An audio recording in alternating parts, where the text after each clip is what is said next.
प्रधानमंत्री नरेंद्र मोदी को आज एनडीए संसदीय दल का नेता चुना जाएगा। सुबह 11 बजे एनडीए संसदीय दल की एक बैठक है जिसमें पुराने संसद भवन में बैठक होगी, जहां पर नरेंद्र मोदी के नाम पर मुहर लगेगी। इस बैठक में एनडीए में शामिल दलों के सभी सांसद मौजूद रहेंगे।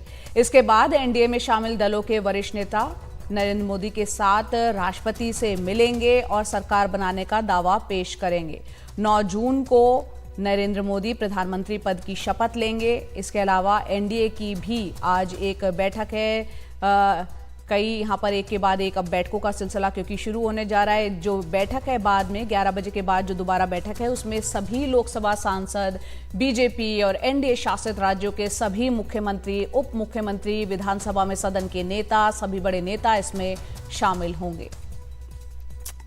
और इस वक्त हमारे सहयोगी दिल्ली में मौजूद हैं, जेपी नड्डा के घर के बाहर रवीश रंजन शुक्ला। सीधा उनका रुख करते हैं। रवीश, आज का दिन काफी अहम है। एनडीए की 11 बजे बैठक है। नरेंद्र मोदी को संसदीय दल का नेता चुना जाना ही है, लेकिन गौर करने वाली बात यह भी है कि एनडीए की बैठक से पहले जेडीयू, टीडीपी, एलजेपी भी अपनी अपनी बैठकें कर रही है। जी बिल्कुल जया, कोशिश यही है कि जो एनडीए के सहयोगी दल हैं वो सहयोगी दल भी आपस में मिल रहे हैं, क्योंकि सहयोगी दलों को लगता है कि इस बार मौका उनके लिए ठीक ठाक है, सियासी तस्वीर अलग है, तो ज़्यादा से ज़्यादा दबाव बनाकर वो अपनी मांगें मनवाना चाहती हैं। लेकिन कल जेपी नड्डा के घर पर तकरीबन 6 घंटे तक जो मैराथन बैठक है वो जेपी नड्डा, अमित शाह, राजनाथ सिंह, उसके अलावा जो मनसुख मांडविया, पीयूष गोयल, ये सारे लोग यहाँ पर मौजूद थे। बहुत 6 घंटे तक बैठक चली है और अब मंत्रिमंडल और सरकार को लेकर सारा होमवर्क कर लिया गया था कल ही, और इसके बाद में शाम को तकरीबन 6:30-7 बजे के आसपास में अमित शाह और जेपी नड्डा पहुँचे पीएम आवास, और पीएम आवास पर 2 घंटे से ज़्यादा बैठक चली है और अब लगभग सारी चीज़ें सेटल कर लिया गया है।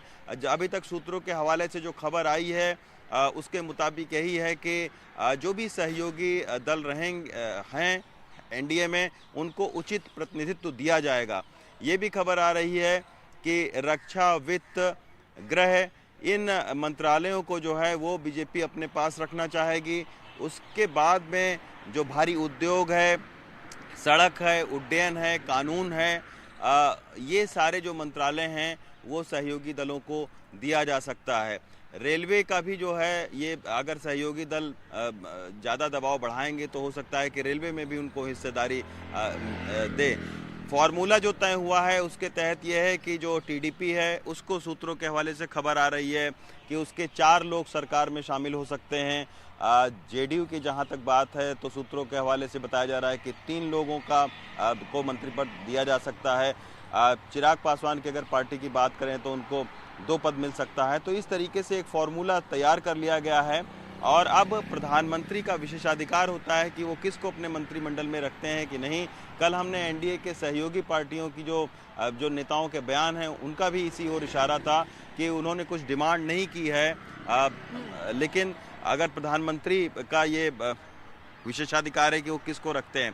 लेकिन अंदर खाते आमतौर पर होता यह है जया कि सियासत में कि ना बोलते हुए भी, ना कहते हुए भी अपने मैसेज को कन्वे कर देना। तो यही है कि सहयोगी दल ने मैसेज कन्वे कर दिया है कि हमें इस बार एक अच्छी खासी हिस्सेदारी और एक अच्छा खासा जो मंत्रालय है वो चाहिए, क्योंकि 10 साल तक अभी तक जो है जब एनडीए में बीजेपी अपने दम पर सरकार बनाती रही है तो बहुत ज़्यादा सहयोगी पार्टियों को सरकार में उस तरीके से तवज्जो नहीं दिया गया। लेकिन इस बार बीजेपी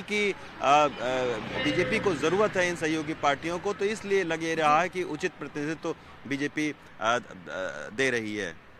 बिल्कुल। और यहाँ पर रवीश ये भी बताएं, जो विशेष राज्य के दर्जे की बात हो रही थी, चाहे वो आंध्र की हो चाहे बिहार की हो, उसको लेकर भी क्या कोई चर्चा हो सकती है? और खासतौर से लोकसभा स्पीकर का पद काफी अहम हो जाता है, उसके सिलसिले में क्या चर्चा? जी देखिए, विशेष राज्य का दर्जा जहां तक देने की सवाल है, आपको पता है कि टीडीपी ने 2018 में एनडीए का साथ छोड़ दिया था इसी की वजह से। लेकिन कल मैं टीडीपी के एक नेता के पास बैठा हुआ था, उन्होंने ये कहा कि विशेष राज्य का दर्जा देने की मांग से टीडीपी कुछ समझौता कर सकती है। टीडीपी ये कह सकती है कि आंध्र प्रदेश के लिए जो है वो न्यू जो है वो एक पॉलिसी लेकर आई जाए जिसमें उद्योग धंधों को आंध्र प्रदेश में खास तौर पर लाने के लिए बढ़ावा उनको मिल सके। तो न्यू जो है वो पॉलिसी बनाने की बात उनकी ओर से एक संकेत दिया गया कि इस तरीके से एक बीच का रास्ता निकाला जा सकता है। बिहार के भी संदर्भ में यही बात है कि कुछ लोग बिहार के थे, वो ये कह रहे थे कि हो सकता है बिहार को विशेष राज्य का दर्जा न देकर एक बड़ा आर्थिक पैकेज दे दिया जाए।